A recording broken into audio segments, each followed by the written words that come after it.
હનુમાનજી કને લંકાની મેદાનમાં લંકા હળગાઈ જ હનુમાને એમને એમ નથી હળગાઈ અષ્ટસિદ્ધિ હનુમાનજી કને હતી પણ અષ્ટસિદ્ધિ રાવણે અમારે ગાવા મહારાજ મેલ્યા હતા એને લઈ લીધી હતી કે આલી અષ્ટસિદ્ધિ તો દાનમાં અમને આલી છે તો હનુમાનજી અષ્ટસિદ્ધિ તેને બધાની જે પ્રાપ્ત કરેલ હતી ઈ રાવણના મહારાજને મેલેલ હતા એને હોપી દીધી હવે રાવણ કે હનુમાનજી શણે લડશે પણ હનુમાનજી કને પોતાની માતા અંજનાજી હતી એનો આશીર્વાદ હનુમાનજી કને હતો ઈ જોઈ પાછો પડતો આ તો હવા આજનો કપડો લેતા અંબાજી રૂપિયા અમે બે ગરીબ માતો ઠાઠ અત્યારની વાત જોઈ છે કે ડોંગરા વાળી શું કહે છે કે તું તારી ઉમરા વાળીને રીઝવ તો હું ડોંગરા વાળી લીધું લગે ખીદાવાની ને ખીદાવાની આ સમુદ્રના ઘરમાં આવજો આરા ચેડી વાળો બધાયનો છે ને આરા ચેડી વાળો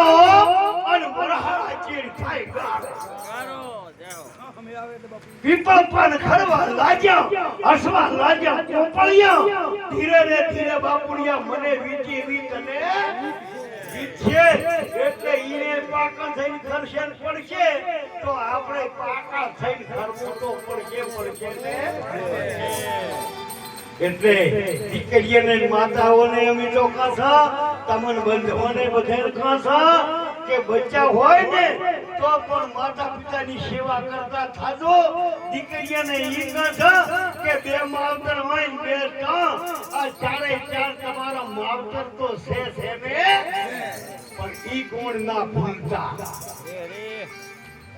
કેમ કે આશીર્વાદ તો ઈનો લેવાનો અને પછી સંતના શરણમાં જવાનું છે અને સંતના શરણમાં જઈ અને તમારા વચન દ્વારા વિવેક પાળો ને તો અમારા સદગુરુ કબીર સાહેબે કીધું છે કે કહો મૂર્ખ તમે કેમ સુતા હવે જખમારે કળ જમતા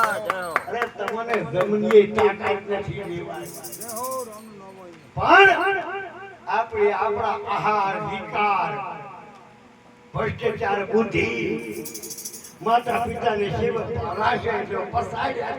પછી આવડા ઉભડિયા હનુમાન ક્યાં હવે ટ્રાન્સલેશન બોલતો નથી આવડતું કેમ નહીં આવડતું હોય આટલા દાડા તો હોય એટલે મહેરબાની કરીને 68 તીરથ જો તમારે કરવા હોય તો તમારા જીવનમાં છે સદગુરુ નિશાની હાલે છે 68 તીરથ છે બહાર આવવાની મને જરૂર નથી પણ ખાસા થાય તારા ખાસ પિતાને માતા પિતાની જેને સેવા કરી શ્રવણ દીકરે સેવા કરી આજ શ્રવણનું નામ બોલે રામ દશરથ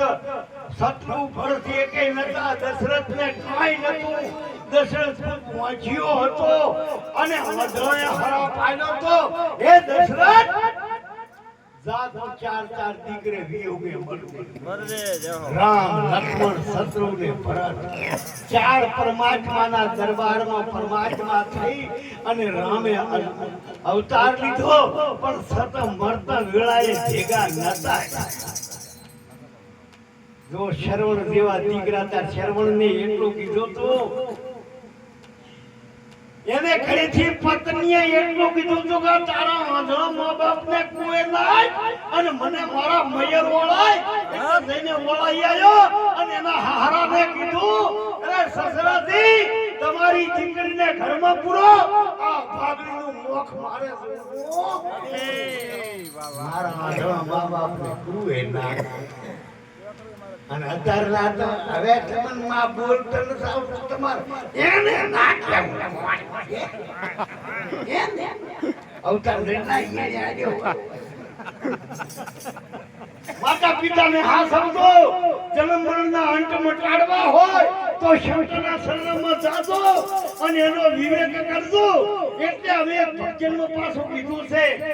આ જાગૃતનું છું અને હવે ભક્તિનું થાય